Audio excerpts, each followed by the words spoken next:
Existe um teólogo suíço chamado Hans Urs von Balthasar.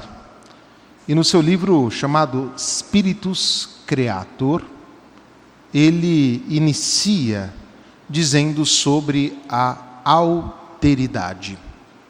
E ele usa o exemplo da mamãe e do filhinho recém-nascido. E ele vai dizer que o filhinho recém-nascido começa a rir, a dar sorrisos, quando está diante, ou melhor, percebe que aquele rosto que está diante dele é diferente do seu rosto. Afinal, a criança passa 9 meses no ventre da mãe e para ela, aquele corpo é parte dela. Aos poucos, ela então vai percebendo quem ela é. Isto para afirmar, e a ideia de Balthasar é esta, de que nós entendemos quem nós somos somente quando vemos a face do outro. De tal modo que viver de maneira isolada não nos permitiria dizer eu. E de fato, na história tiveram alguns experimentos com relação a isso. Por exemplo, o experimento de Frederico II, em que ele colocou uma série de crianças recém-nascidas, dizendo, não, elas vão crescer sem contato com ninguém, quando elas tiverem contato, elas vão falar uma língua comum. O resultado disso foi que todas as crianças morreram. Enfim, nós somos seres que precisamos de relação. E de fato, o outro diz quem eu sou. É no olhar do outro, ou na face do outro, que eu percebo aquilo que eu sou. Mas, e aqui eu vou dar um passo a quase 1000 anos antes, 900 alguma coisa, com São Bernardo de Claraval, este grande santo, dito último grande doutor da igreja, ou da patrística. São Bernardo de Claraval escreve no seu livro uma frase muito interessante. Ele diz, em latim é assim, in coram fratribus intellexit, que quer dizer, no coração do outro entendi. Isto nos abre uma segunda perspectiva. Ok, para que eu diga eu preciso de um tu. Mas para que eu me compreenda, eu preciso do coração do outro. Um pouco esta é a ideia de São Bernardo de Claraval. Ocorre que quando nós estamos diante do outro, e que nós deveríamos ser chamados a nos compreender, e compreender também o outro, nós vamos perceber que alguns entraves começam a fazer parte da nossa existência. E um desses grandes entraves da nossa existência são exatamente os nossos limites. Por quê? Porque nem eu e nem você, tendencialmente, queremos mostrar para o nosso irmão qual é o nosso limite, qual é o nosso pecado. E nisto aqui pode se infiltrar o vício, que mais do que um vício é uma doença espiritual, do orgulho. E passamos a nos apresentar diante do outro a partir de uma imagem distorcida sobre nós, quase que colocando os nossos defeitos dentro de um enquadramento muito bonito e apresentando talvez até com um embrulho muito sofisticado, com a tentativa de esconder aquilo que nós somos. E isso nos trava, isso não nos permite viver relações profundas.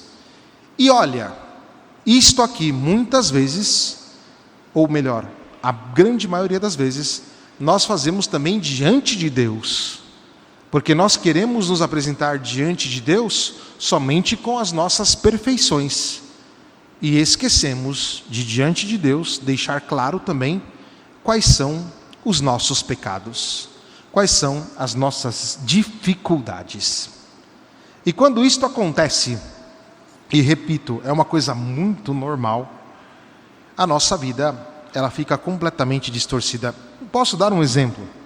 Escuto muito confissões, já escutei confissões em vários lugares do mundo.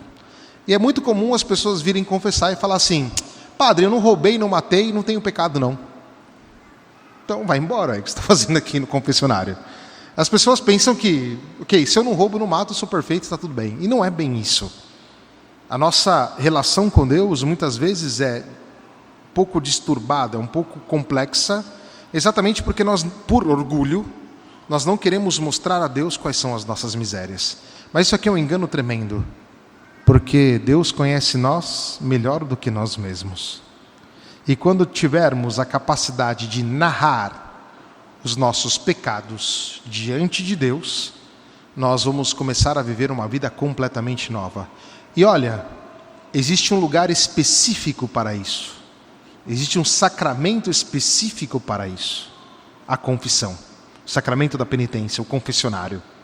É ali o lugar onde nós narramos as nossas debilidades, as nossas fragilidades, os nossos pecados, com muita sinceridade. Porque quando entramos dentro desta dinâmica, nós vamos perceber algo muito grande nisso aqui que nós vamos entrar agora. A primeira leitura vai nos dizer que quando a gente sacode a peneira, ficam nela só os refugos. Sinônimo de refúgio, que é uma palavra muito erudita, é lixo. Ficam ali pequenas migalhas, pequenas palhas, coisinhas que, por exemplo, terça-feira eu vou ter que fazer agora as cinzas, não? Para quarta-feira de cinzas. Na hora que eu peneiro, fica um monte de palhazinha, para sair aquele pozinho limpinho assim, tem que ficar algumas horinhas ali peneirando tudo direitinho, e aí fica algumas palhas que não vão nos servir para nada. É refúgio, isso é lixo. E é interessante que no Evangelho, Jesus utiliza também uma palavra muito interessante. Ele vai falar sobre o cisco do nosso olho. A leitura do Eclesiásticos era a leitura grega. E a raiz da palavra cisco e da palavra refúgio, se bem que a tradução não está boa, é exatamente a mesma. E elas dão ideia de lixo. E é interessante que cisco, na ideia que passa ao grego, é uma ideia de que é o resto que sobrou, por exemplo, do tear. Quando estão ali fazendo a lã, tecendo, né? Sobra pedaços de lã, esse pedaço de lã entra no olho. Ou fala da palha que sai do ninho das aves, né? Sai aquele pequeno lixo ali, ou seja, aquilo que sobra, aquilo que não é bom. Mas veja, nós, quando não narramos os nossos pecados, os nossos refúgios, os nossos lixos, os nossos ciscos, a tendência é que isso comece a se tornar algo grande, tão grande, que se torna uma trave. A trave, obviamente, não é a trave do futebol, né? Uma travezinha, um pedaço grande. E todo mundo aqui sabe, por exemplo, por experiência, que se você não limpar as migalhas de pão todos os dias de manhã depois do café, a sua mesa vai ficar bem suja, né? E depois, se você limpar, vai formar quase que uma maçaroca, né? Se você fizer uma certa força. E veja, quando nós não falamos, quando nós não confessamos o nosso pecado e ficamos olhando só para o outro, querendo julgar os pequenos pecados dos outros, nós deixamos esse lixo acumular no nosso coração. Nós vamos ver que os ciscos vão entrando dentro de nós e vão formando traves que muitas vezes são até difíceis de ser retirada por causa do nosso orgulho. Por isso, para nós cristãos, estar diante de Deus significa estar diante de Deus exatamente como somos, com as nossas alegrias, com as nossas qualidades que são boas e positivas, mas também com os ciscos do nosso coração, com aquilo que nos impede de viver a profundidade do Evangelho. Estar diante de Deus com a verdade da nossa vida. Porque é quando nós fechamos o olho para nós, para as traves que estão dentro do nosso coração, é que a nossa vida começa a ficar cega. E olha o que Jesus fala: poderá um cego guiar outro cego? Nós cristãos somos chamados a dar ao mundo uma luz nova, que é a luz de Cristo, e não a nossa escuridão, e não os pontos cegos da nossa vida, que são causados pelo lixo, pelo cisco, que se acumula dentro da nossa alma, dentro do nosso coração, com os vícios, com a falta de piedade, com a falta de sacramentos. E aí nós vamos começar a querer justificativas e vamos pensar que só o outro está errado e eu não. E vamos começar a apresentar os nossos defeitos como um quadro bem construído da nossa história. Isto é um erro. Nós somos pecadores e quanto mais consciência tivermos disso, tanto mais seremos capazes de narrar as nossas fragilidades, mas narrá-la para o nosso Senhor, que nos perdoa e que transforma o nosso coração, varrendo dele essas migalhas, esses ciscos que podem se tornar traves, e se quisermos usar uma palavra bonita também no português, se tornar um entrave para a vida espiritual, para a vida com os irmãos. Quem dera se diante dos outros também tivéssemos a capacidade de narrar os nossos defeitos. Penso aqui ao André e a Jéssica, que hoje celebram o matrimônio. Quantas vezes o André e a Jéssica tiveram que narrar um para o outro as próprias fragilidades, não? E quantas vezes nesse narrar um para o outro, mas eu penso em todos os matrimônios que devem ser assim também, não? Quando esposo e esposa narram um para o outro as próprias fragilidades, ali nós vemos brotar o perdão, vemos brotar a ajuda, vemos brotar a alegria. Ou seja, não podemos esconder as nossas debilidades, porque senão ficamos cegos. Porque senão a nossa vida se torna uma vida mesquinha, uma vida que não vale a pena ser vivida, uma vida destruída. E o nosso coração começa a se encher de coisas ruins. E aí vai nos dizer aqui, de fato, o Evangelho, porque um homem mau tira coisas más do seu mau coração. E quando o nosso coração é mau, quando não bate segundo o coração de Cristo. E aí nós podemos lembrar de Santa Maria Margarida da Coque: Senhor, toma o meu coração, frágil, débil, me dá o teu. E de fato, a medida do nosso coração é o coração humano divino de Jesus. Quando Jesus vem ao mundo, quando o Verbo se faz carne, se apresenta diante de nós, nós agora temos um tu, que diz exatamente quem sou eu. Eu não sou mais aquele chamado a viver no pecado. E nós temos um tu, cujo coração me faz compreender tudo, que é o tu de Cristo, que é o Senhor que me faz compreender a profundidade da minha vida, da minha existência. E é exatamente aqui que as coisas começam a ser transformadas. E é aqui que o nosso discurso, e aqui temos a outra similaridade da primeira leitura com o Evangelho, pois é no falar que o homem se revela. E depois Jesus vai dizer: pois sua boca fala do que o coração está cheio. Se nós vivemos colocando numa corniz, num quadro, os nossos defeitos, nós passamos a ser mentirosos, querendo apresentar os nossos defeitos como coisas boas. Se nós confessamos os nossos defeitos para Deus e também para os irmãos, a nossa vida se transforma. E atenção, o nosso modo de falar também. Por quê? Aristóteles já vai dizer: o que diferencia o homem dos demais animais é a nossa capacidade de falar. E o que nós falamos para os demais? Falamos do nosso coração cheio de mentiras, do nosso coração obcecado, obscurado pelos ciscos do pecado, ou falamos segundo o coração novo de Cristo, que nos transformou a partir de dentro? Nós temos uma narrativa, se queremos usar esta palavra, não? Palavra de moda, não? Mas uma narrativa verdadeira. Algo novo. Algo que, melhor, um discurso que comunica algo. O discurso que comunica uma presença.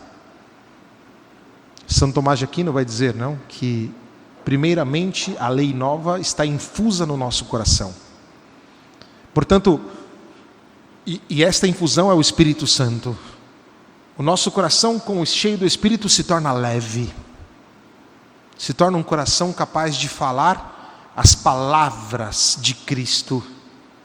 essas palavras que são sempre novas, ou estamos capengando neste mundo por causa dos ciscos, do olhar do nosso coração, por assim dizer, muito literário, mas meio cheio de literatura, poesia, mas a ideia é o que está no nosso coração. Ou seja, é um coração desse que está preocupado muito com olhar os demais e não ter a capacidade de um coração novo, um coração que diz as novidades de Cristo, um coração que acumula ciscos e mais ciscos e que vão se transformando em traves e traves dentro do nosso coração. Você pode escolher hoje, escolher mesmo, porque depende muito de você aceitar a proposta de Jesus. A proposta daqui, passa pela cruz, que nos dá a graça de uma vida nova, que nos limpa a partir de dentro, que nos deixa como homens e mulheres novos, que nos transforma de tal maneira que o nosso andar, o nosso ser já não é mais carcomido, carcundo, é vivo, é novo, é cheio de vida, de tal modo que quando nós falamos e comunicamos com aquilo que está no coração do Evangelho, o nosso modo de falar, eu vou usar um teologuês, tá? É performático. As pessoas que estão ao nosso redor percebem que tem algo a mais ali, que é a luz de Cristo, que é o nosso ser cristão, que como tochas iluminam o mundo, porque tem um coração que passa pelo fogo, e pelo fogo da misericórdia divina. E aí nós não vamos ser mais arautos da morte. E de fato, na segunda leitura, São Paulo vai dizer: o aguilhão da morte é o pecado. Esses ciscos são os pecados. Mas depois vai nos dizer, porque Deus nos deu a vitória graças ao nosso Senhor Jesus Cristo, e esta vitória, de fato, é a ressurreição do Senhor, a paixão, morte e ressurreição do Senhor. É nesta lógica que nós vivemos, é isso que nos transforma, é isso que nos faz homens e mulheres novos, não mais cegos, mas pessoas grandes, que olham segundo Cristo e que conduzem aqueles que estão ao lado, aqueles que estão no mundo, para o caminho do Senhor. É o coração novo, transformado, é a linguagem nova, é o novo modo de falar, é o novo modo de se expressar, é o novo modo de entreter-se com os demais, segundo Cristo, segundo aquele que é a nossa medida. E isto aqui esta é a nossa tarefa, não? Ou seja, esse é o nosso caminho. Peçamos a Maria Santíssima, ela que cheia de graça, não? Ela nos deu uma dica muito simples: fazei tudo aquilo que Ele vos disser, né? Ela que estava ali ao lado da cruz, ela nos ensina, ela nos orienta, nos dá um caminho para que o nosso coração seja um coração cheio de Jesus, não cheio de ciscos. Peçamos a ela que interceda por nós e que hoje, de maneira decidida, saiamos determinados a transformar o nosso coração para que seja um coração segundo o coração de Jesus. Que assim seja. Amém.